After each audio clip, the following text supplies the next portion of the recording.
Hi everyone, this is a video of, as you can see, it's time-lapse because I don't think you'd want to watch it in slow. It takes a lot of time. This is a video basically showing how to do an acrylic pour on stones and then varnish them tidily so that the underneath is tidy. So as you can see here, I've poured out. I always have one leftover stone because I sell stones and I hide them as well. So, and I don't like to waste any of the leftovers. So I had enough to pour 3, and I'm using the leftover paint for the 4th. So I just drip the paint on. It's all leftover from painting. I don't exclusively paint stones because I would produce way too many. So I only ever do it with leftover paint from my artwork. So you can see here I'm just filling all the gaps up, getting them nicely covered.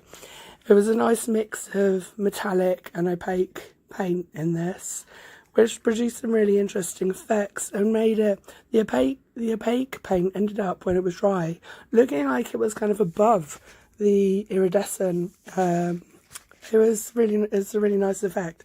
Now as you can see, what I've done, it's really good when you can actually spin them around. And I usually spend, after making sure the stones are covered like this, I spend about 10 minutes just turning them around, getting bubbles like I'm doing right now, and catching any drips. I use a little glue spreader, you know, the ones that you used to have at school. I use those for so many things. They're so useful. I use them just to wipe the drips away underneath. Then because it's a flat plastic surface, you can just wipe them away, and then it makes it flat underneath, which I'll show you eventually in this video. As you can see, I do it for quite a long time, you know, just basically until I feel like the paint is no longer dripping. You know, sometimes you might end up with a little lump of paint at the bottom, but it's not a natural drip. That's fine, because sometimes then when you put them down, it won't make that its little surface, so it flattens out by itself. I think I had a few bubbles in some of these, and I'm really fussy with bubbles. I hate the bubbles. I'm a bit obsessive about them. I don't use a heat gun because, as I've said in previous videos, I have birds, so I don't do anything which may produce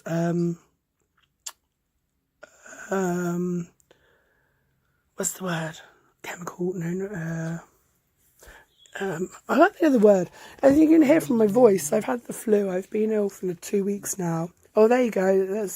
I'm showing you it dry now, and how there's no mess at the bottom. How it ended up quite flat. I'm going through each individual. Individual's got some nice patterns. As you can see, it's quite tidy on the bottom. That's just 10 minutes, just of constant checking, scraping with the glue spreader. I think this is the following day that I'm checking them all out like this. And they will look, and now see, now this, I'll show you what I do when, because that was a little bit of paint that got caught on the bottle lid. I use bottle lids to hold the stones up when I'm covering them. So what you see is I just snip the little long bit off with scissors. Just snip any excess off with scissors. And then another one of my favourite tools, these tiny little metal files, which you can get on most sites. You can find them on Amazon, eBay, all sorts of places. It's just a little metal file, and I will just, once I've cut away most of the excess, I'll just smooth it down with the file. Now, this is going to be covered up with paint, so you know, so the edge doesn't matter. I'll keep away from, you know, I'm not filing any of the surface which is going to be seen.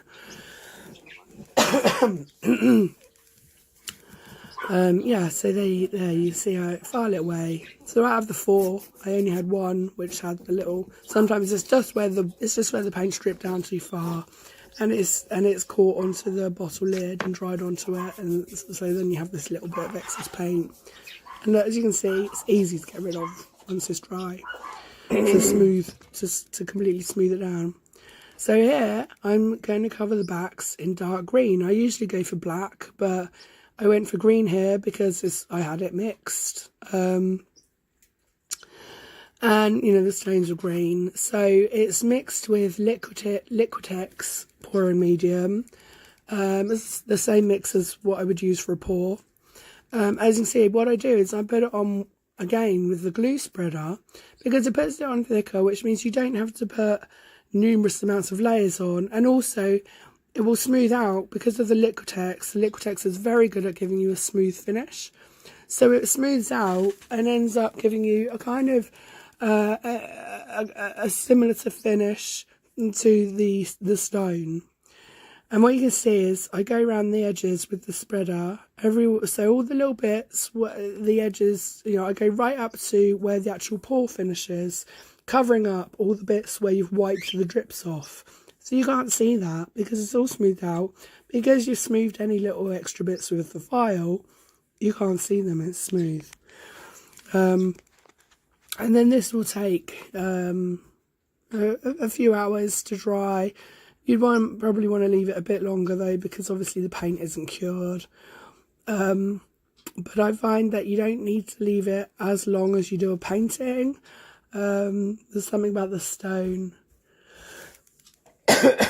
which seems to dry it off faster. It probably takes the moisture into the stone. Also, the stone's quite cold, so I find that it's very different painting on the stones.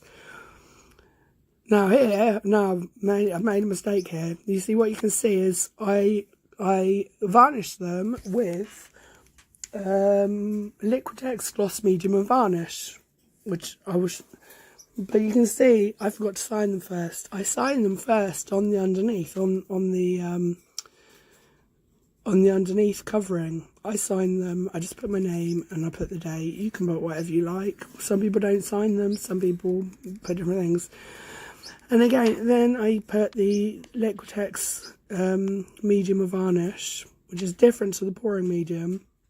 This is a varnish. And again, I spread it on with the spreader because it gives you a nice, slightly thicker finish.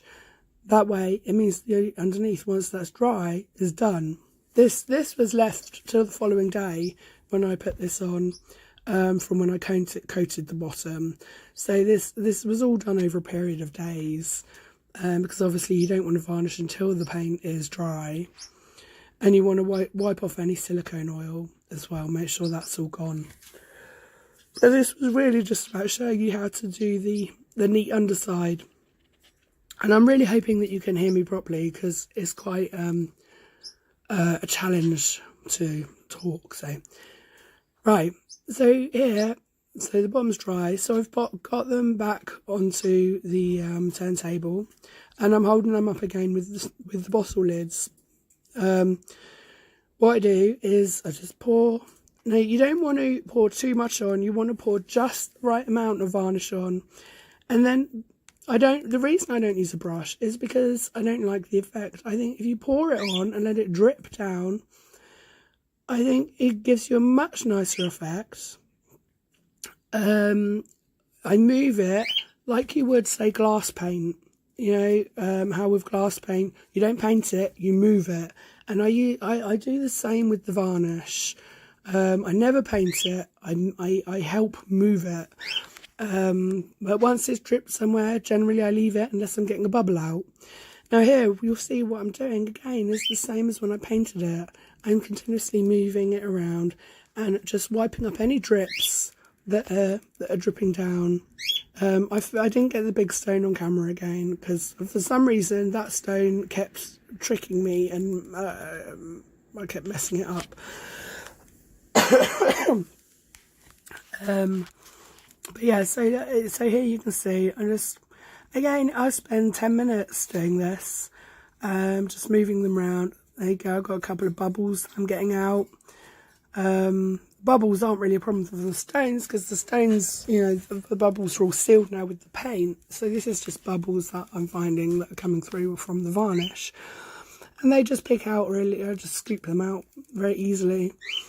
Now with the stones, I'll do this and then I will leave them to dry for a couple of days, and then I will always do at least 2 coats of varnish, and they look lovely. I think it looks much like resin, and look at, you see with that one how it just brings out the colours. It's just gorgeous. And you see how underneath it is really nice and tidy. And it just, the way to do that, it's just worth taking the time to scoop up the drips. It gives you a very tidy finish, and if you just paint the underside, again, it just finishes it off. I never used to paint the underside. I used to think it was nice to show the stone, but actually I think that finishes it off really nicely. People still know it's a stone. So that is how I do stones neatly, and I hope that's helpful, and I hope you can understand me. I was going to do a better voiceover, but this flu has hit me hard, and this is the best my voice has been in 2 weeks. So thank you very much. Please subscribe if you enjoyed this video. Bye.